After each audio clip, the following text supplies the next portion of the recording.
नमस्कार बच्चों, हम पढ़ रहे हैं सूरदास के पद। और सूरदास के पद यानी सूरदास जी ने लिखे हैं। पद स्टार्ट करने से पहले हम सूरदास जी के बारे में मोटी मोटी जानकारी हासिल कर लेते हैं, एक करना अत्यावश्यक भी है। सूरदास जी का जन्म 1478 ईस्वी में रुणकता में हुआ था, जिसको रेणुका भी बोलते हैं। और कुछ विद्वान, ये रुणकता रेणुका मथुरा ज़िले में है। अगर आप दिल्ली से ग्वालियर या आगे झांसी जाते हैं, भोपाल जाते हैं, तो इस रूट पे मथुरा के पास रुणकता का एक स्टेशन भी आता है, वहाँ इनका जन्म हुआ था।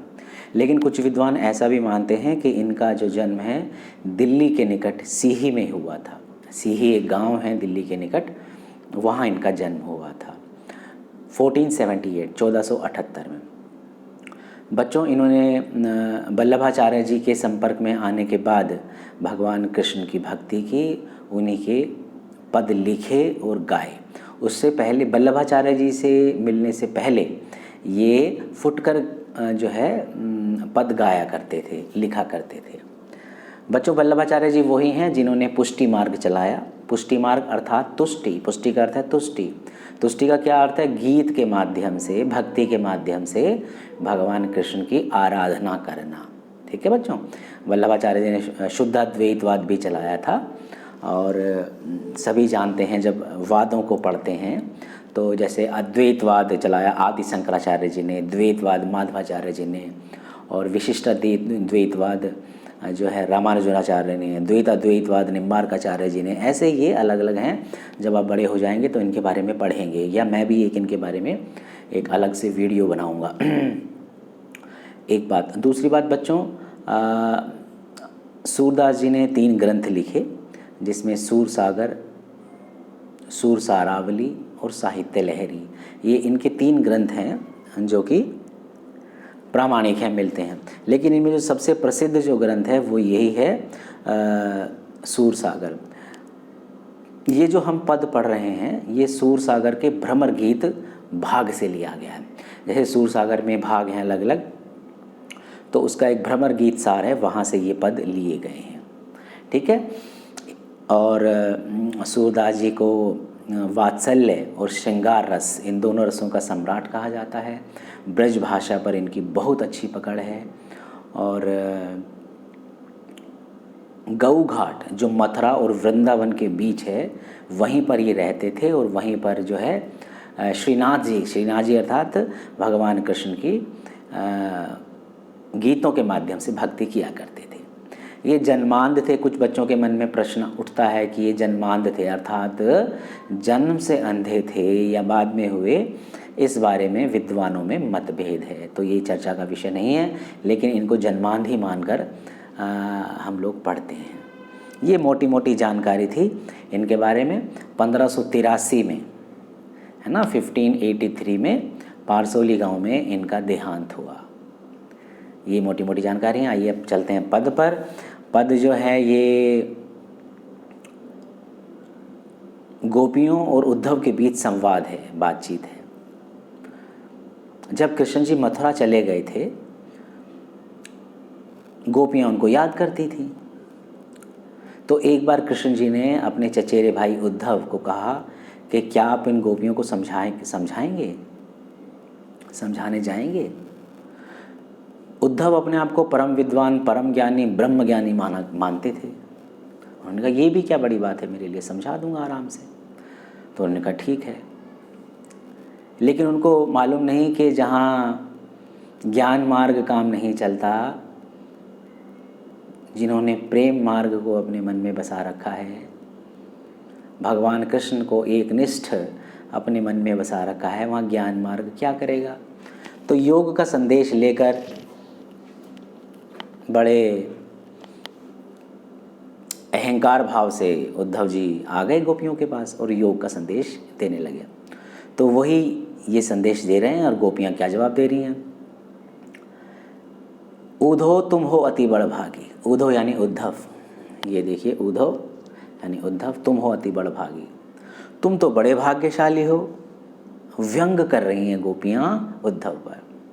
अपरस रहत सनेता से, अपरस ये देखिए, अलिप्त, निर्लिप्त, अनासक्त, है ना, यानी अनछुआ, अलग अलग ही रहे आप तो। रहत यानी रहते, स्नेह यानी प्रेम का जो स्नेह है, तगा यानी धागा, नाहिन मन अनुरागी। अर्थात हे उद्धव, तुम तो भगवान कृष्ण के पास रहते हुए भी उनसे अलग ही रहे, उनके प्रेम के बंधन में बंधे ही नहीं, और ना ही उनके प्रति आपके मन में प्रेम का भाव जागृत हुआ। गोपियाँ कह रही हैं व्यंग करते हुए उद्धव से। पूरा अब आगे उदाहरण देती हैं, पुरैन पात रहत जल भीतर, तारस देह न दागी। पुरैन कहते हैं कमल के पत्ते को, पात यानी पत्ता, पुरैन माने कमल, भीतर माने अंदर, तारस देह न दागी। अर्थात जिस प्रकार कमल का पत्ता जल के भीतर रहते हुए भी उस पर एक जल की बूंद नहीं ठहरती, आप भगवान कृष्ण के पास रहते हुए भी उनसे ऐसे ही अलग ही रहे। गोपियाँ कहती हैं उद्धव से,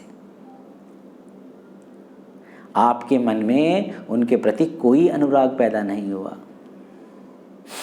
आगे उधर दूसरा उदाहरण देती हैं, ज्यों जल माह तेल की गागरी। ज्यों यानी जैसे, जल यानी पानी, गागरी यानी घड़ा।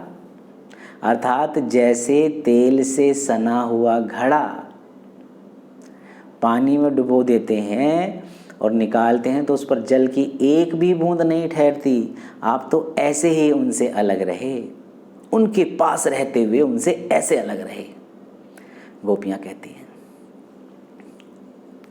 आगे कहती हैं, प्रीति नदी में पाँव न बोरियो, दृष्टि न रूप पर आगी। प्रीति नदी, प्रेम की नदी, बोरियो, ये जो बोरियो लिखा है ये, इसका मतलब डुबोना। प्रीति नदी, प्रेम की नदी में, पाँव यानी पाँव, पैर। आपने प्रेम की नदी में कभी पैर डुबोया ही नहीं। दृष्टि न रूप पर आगे, और ना ही कभी आपने ऐसी दृष्टि से, प्रेम की दृष्टि से भगवान कृष्ण को देखा। गोपियाँ कह रही हैं कि आप तो प्रेम जानते ही नहीं।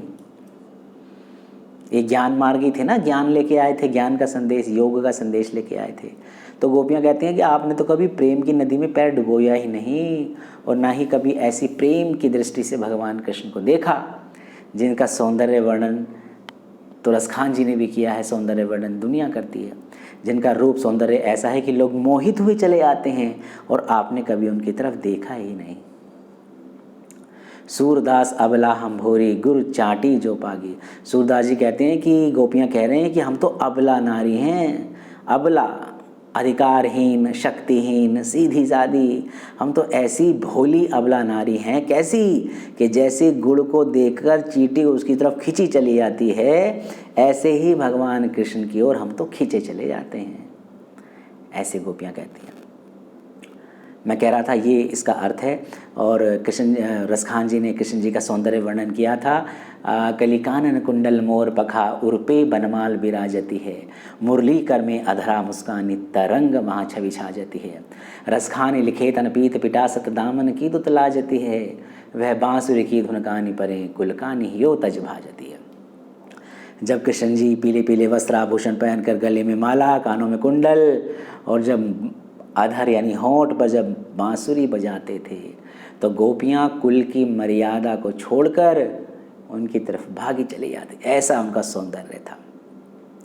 तो उद्धव जी, आपने तो उनके सौंदर्य को कभी देखा ही नहीं, प्रेम से देखा ही नहीं। तो ये इस पद का भाव है बच्चों। और इसमें आप जो इसका शिल्प सौंदर्य लिख सकते हैं। शिल्प सौंदर्य में जो प्रीति नदी, ये जो दिख रहा है आपको, ये प्रीति नदी, यहाँ पर रूपक अलंकार है ना। उपमेय और उपमान में जब अभेद हो जाता है, आरोप लग जाता है ना, अंतर ही खत्म हो जाता है, तो यहाँ रूपक अलंकार होता है।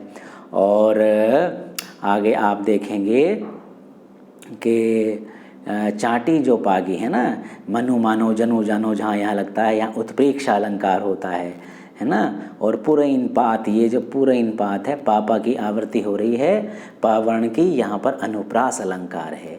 ठीक है बच्चों। और आपको पता है शब्द सटीक हैं, सार्थक हैं, और पद गाया जा सकता है। ऐसे ऐसे बिंदु आप डाल दीजिए और इसका शिल्प सौंदर्य भी लिख दीजिए बच्चों। ठीक है। गेयात्मक है, ऐसा पॉइंट डाल के, पद गेयात्मक है। दूसरा पॉइंट ब्रज भाषा का प्रयोग हुआ है। और पुरैन नंबर 3 पॉइंट डाल दीजिए, पुरैन पात में जो है अनुप्रास अलंकार है। प्रीति नदी में रूपक अलंकार है। और चाटीजोपागी में चाटीजोपागी में उत्प्रेक्ष अलंकार है। सुंदर ब्रज भाषा का प्रयोग हुआ है, सरल सहज साहित्यिक भाषा है, ऐसा शिल्प सुंदर है लिखकर आप अच्छे अंक प्राप्त कर सकते हैं। ठीक है बच्चों।